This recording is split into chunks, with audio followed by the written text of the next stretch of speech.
Hello everyone, myself Arpit Mishra, and today I am going to cover one more topic of fits and clearance, that is submodule 7.6, and it's a part of module 7. Okay, so I have already prepared 5 to 6 videos on this topic, and now this video is also a continuation of my previous video sessions.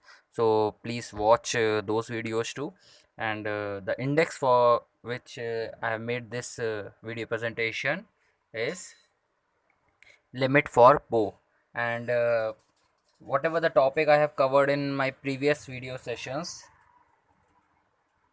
they are these topics. Means I have already covered these topics in my previous videos, so I must watch those videos too. Then let's start to our topic, that is limit for bow. This is my topic for this video session.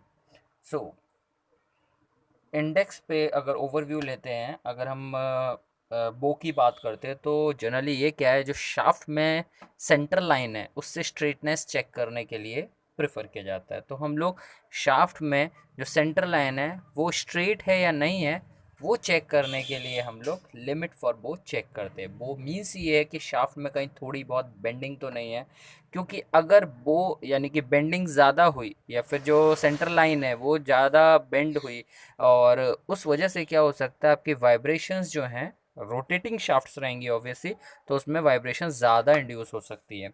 इस वजह से इसका check किया जाता है with the help of straight edge और feeler gauge, इन दोनों की मदद से। इससे पहले हमने ओवेलिटी के बारे में चेक किया था, जिसमें हम शाफ्ट की राउंडनेस एंड होल की राउंडनेस चेक करते थे। ठीक है, तो ओवेलिटी में हम लोगों ने देखा था कि शाफ्ट की राउंडनेस के लिए हम लोग स्नैप गेज का यूज़ कर रहे थे। फिर होल के लिए मैंने प्लग गेज के ऊपर वीडियो बनाया था, नो और go and no go gauges के ऊपर भी वीडियो बनाया था। तो वहाँ पे हम लोगों ने देखा कि मैंने दो इंस्ट्रूमेंट पिक किए थे और बताया था। यहाँ पे मैं बताऊंगा बाद में स्ट्रेट एज और फीलर गेज के बारे में। फिर लास्ट में हम देखेंगे ट्विस्ट के बारे में, क्योंकि हमारा ये तीनों टॉपिक रिलेटेड है, ओवेलिटी, बो और ट्विस्ट। कोई भी पार्ट है हम लोग उसको, यानी कि शाफ्ट है या फिर होल है, अगर हम उसको फाइनल कर रहे हैं तो हम लोग ये चीज़ चेक करते हैं, इनकी लिमिट यानी कि ये टॉलरेंस लिमिट के अंदर है नहीं है वो पार्ट, वो चेक करने के लिए इन तीनों का चेक किया जाता है। एक में राउंडनेस, ओवेलिटी जो है आपके शाफ्ट और होल दोनों के लिए होती है। बो एंड ट्विस्ट आप सिर्फ शाफ्ट पे चेक करते हैं। तो अब मूव करते हैं अपने टॉपिक की तरफ, है ना। First topic is limit for bow. तो इसमें हम पॉइंट वाइज देखते हैं। If the centre line of the shaft is not straight then the item is bowed. मतलब जो आपका शाफ्ट का सेंटर लाइन है वो अगर स्ट्रेट नहीं है, थोड़ा सा भी बेंड है, मतलब आपका जो पार्ट है यानी कि जो भी शाफ्ट है वो बोर्ड है, मतलब वो कर्व्ड है, उसमें कहीं ना कहीं बेंडिंग है, वार्पिंग है, इस तरीके से बोल सकते हैं। सेकंड पॉइंट बोलता है व्हेन द शाफ्ट और tube is rotating specially at high speed in a board straight, there is a risk of vibration which can lead to mechanical failure, loosening of fasteners and fatigue। अभी एक shaft है या कोई tube है जो कि घूम रही है और वो बोर्ड कंडीशन में है, मतलब उसकी जो सेंटर लाइन है वो स्ट्रेट नहीं है, तो इसमें क्या होगा, आपकी वाइब्रेशन इंड्यूस होंगी, वाइब्रेशन के साथ साथ मैकेनिकल फेलियर भी हो सकते हैं, क्योंकि शाफ्ट अकेली तो अटैच नहीं होगी, कि कुछ बियरिंग्स अटैच होंगे, किसी पार्ट से अटैच होगी, तो वहाँ पे फास्टनर्स और फटीक जैसी जो आपको प्रॉपर्टीज़ हैं देखने को मिल सकती हैं। मतलब आपका फास्टनर जो है वो लूज़ होने लगेगा, और फटीक मतलब आपका जो भी स्ट्रक्चर है उसमें फेलियर जैसी कंडीशन आने लगेगी, तो हो सकता है वो आपके शाफ्ट और उस पार्ट को डैमेज तक कर दे। तो यानी कि इसमें हमें ध्यान देना है कि जो भी बोर्ड रेंज है वो एक लिमिट में है। All cylindrical items, both tubular and solid, can be given a limit to the amount of bob permitted। तो क्या किया जाता है, कोई भी शाफ्ट है, ट्यूबुलर हो या सॉलिड हो, उसमें क्या किया जाता है, एक लिमिट दी जाती है। जैसे कि हम अब तक देखते हैं हर पार्ट की बेसिक साइज के रेस्पेक्ट में कुछ लिमिट, यानी कि टॉलरेंस, अलाउंस, क्लियरेंस के बारे में बात की जाती है, तो कुछ लिमिट इसमें भी बो के लिए दी जाती है, कि हो सकता है, ज़रूरी नहीं है कि शाफ्ट प्रॉपरली स्ट्रेट बन जाए बेसिक साइज के कंपैरिजन में, या फिर वो जो आपका स्ट्रेट लाइन है वो पूरी स्ट्रेट रहे, ऐसा कंपल्सर नहीं है, मतलब ज़रूरी नहीं है।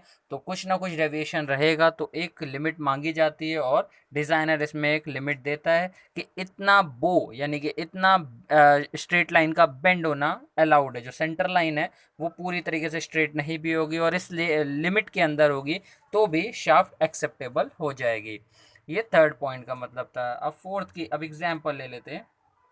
एग्जाम्पल में बोलता है for example a drive shaft, एक शाफ्ट है which rotates at 1500 RPM may have a limit of 0.25 mm over the length of a shaft. This ensure that within the limit of production the drive shafts are effectively straight, giving the least possible vibration. तो example देता है, ये third से related example, मतलब एक shaft है जो कि 1500 आरपीएम पे रोटेट हो रही है, उसमें एक लिमिट दी गई है 0.25 mm पूरी लेंथ के ऊपर, ठीक है, जितनी भी लेंथ होगी शाफ्ट पे उस पर दिया गया है कि 0.25 mm का लिमिट दे के रखा है कि इतना सेंटर लाइन से अगर डेविएशन होगा तो शाफ्ट एक्सेप्टेबल है। तो इससे इंश्योरिटी क्या मिलती है, अगर जो प्रोडक्शन किया गया है शाफ्ट का वो इस लिमिट के अंदर है तो आपकी ड्राइव शाफ्ट जो है वो स्ट्रेट इफेक्टिवली मतलब अप्रॉक्सीमेटली स्ट्रेट कंसीडर की जाएगी और लीस्ट पॉसिबल वाइब्रेशन मिलेंगे। तो अब समरी लेते हैं इन चारों पॉइंट की। पहला पॉइंट आपको इंडिकेट कर रहा है कि वो एक्चुअली क्या है। तो शाफ्ट की सेंटर लाइन अगर आपकी नहीं है स्ट्रेट, कुछ कर्व है उसमें, कुछ मतलब डेविएट है वो अपने वैल्यू से, मतलब वो बोर्ड है, मतलब थोड़ा सा बेंड हो सकता है शाफ्ट के अंदर। वेन द शाफ्ट और ट्यूब, सेकेंड पॉइंट बात करता है अगर आपकी एक शाफ्ट है जो बोर्ड कंडीशन में है या फिर हाई और रोटेट कर रही है हाई स्पीड पे, तो वहाँ पे वाइब्रेशन होने के चांसेस ज़्यादा हैं।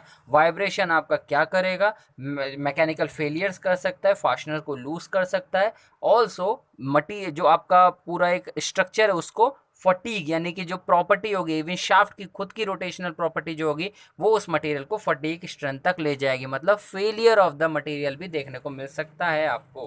देन थर्ड पॉइंट में बोला है उसने कि आपकी शाफ्ट ट्यूबलर हो या सॉलिड हो, इसलिए थोड़ा अमाउंट ऑफ बो अलाउड होता है, दिया जाता है, जितनी भी डायमेंशन आपकी रहेगी उससे कुछ डेविएशन एक्सेप्टेबल होगा जो कि डिज़ाइनर अपने को देगा। लास्ट पॉइंट यानी कि एग्जाम्पल के ऊपर बोलता है एक शाफ्ट आपकी 1500 आरपीएम पे घूम रही है, उसमें एक 0.25 mm की लिमिट दी गई है कि इतनी बोर्ड अलाउड है over the whole length of a shaft. तो ये इंश्योरिटी आपको देगा कि लीस्ट पॉसिबल वाइब्रेशन होंगे आपके अगर उसका प्रोडक्शन इस लिमिट के अंदर है। तो आई थिंक आपको ये चारों पॉइंट समझ में आए होंगे। अब आगे बढ़ते हैं। नेक्स्ट बोलता है अब इसको मेज़र कैसे करते हैं। तो मैंने बताया आपको इसे मेज़र करने के लिए आप स्ट्रेट एज या सेट ऑफ फीलर मतलब फीलर गेजेस का इस्तेमाल करते हैं इसको मेज़र करने के लिए। अगर किसी में बो है, बो जैसी कंडीशन है, तो लिमिट ऑफ बो को चेक करने के लिए आप स्ट्रेट एज और फीलर का इस्तेमाल करते हैं। कैसे करते हैं मैंने एक पिक्चर दिखाई है उसमें दिखाऊंगा मैं इसको। मतलब स्ट्रेट एज है क्या, एक तरह से काइंड ऑफ स्केल है, ठीक है, सॉरी, उस स्केल को आप रखते हैं और अगर उसमें कुछ क्लियरेंस यानी कि गैप रहता है तो आप फीलर गेजेस को, क्योंकि ये थिकनेस मेजर करता है फीलर गेज, तो उसमें आप फीलर गेज को रख के देखते हैं कि कितना गैप रहता है, तो वही आपको बता देता है कि भाई इतना मतलब आपको गैप दिख रहा है और इतना बोर्ड है हमारे सेंटर लाइन, ठीक है। ओके, नेक्स्ट देखते हैं point, straight edge should be placed along the entire length of a member parallel to its axis, उसकी एक्सिस के पैरेलल रखा जाता है।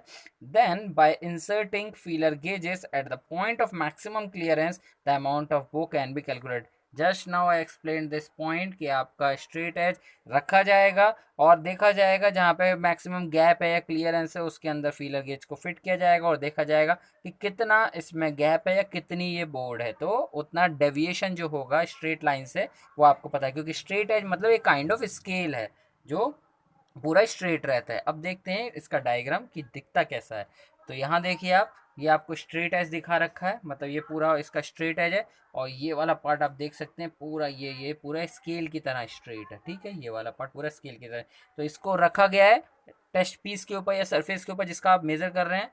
देन इसके बाद आप ये देखिए यहाँ पे फीलर गेज दिखा रखा है, फीलर गेज को जहाँ पे मैक्सिमम क्लियरेंस है वहाँ पे फिट करके देखा गया है और नंबर ऑफ फीलर गेजेस हम लगाते जाएंगे जिसके अंदर इसके स्केल्स होते हैं और वो स्केल्स आप बढ़ाते जाएंगे और दिखाते जाएंगे तो आपको पता लग जाएगा कितना बोर्ड है, मतलब कितना गैप है इसके अंदर।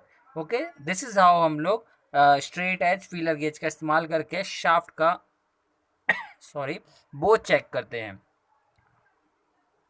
Now clearance measured by feeler gauge.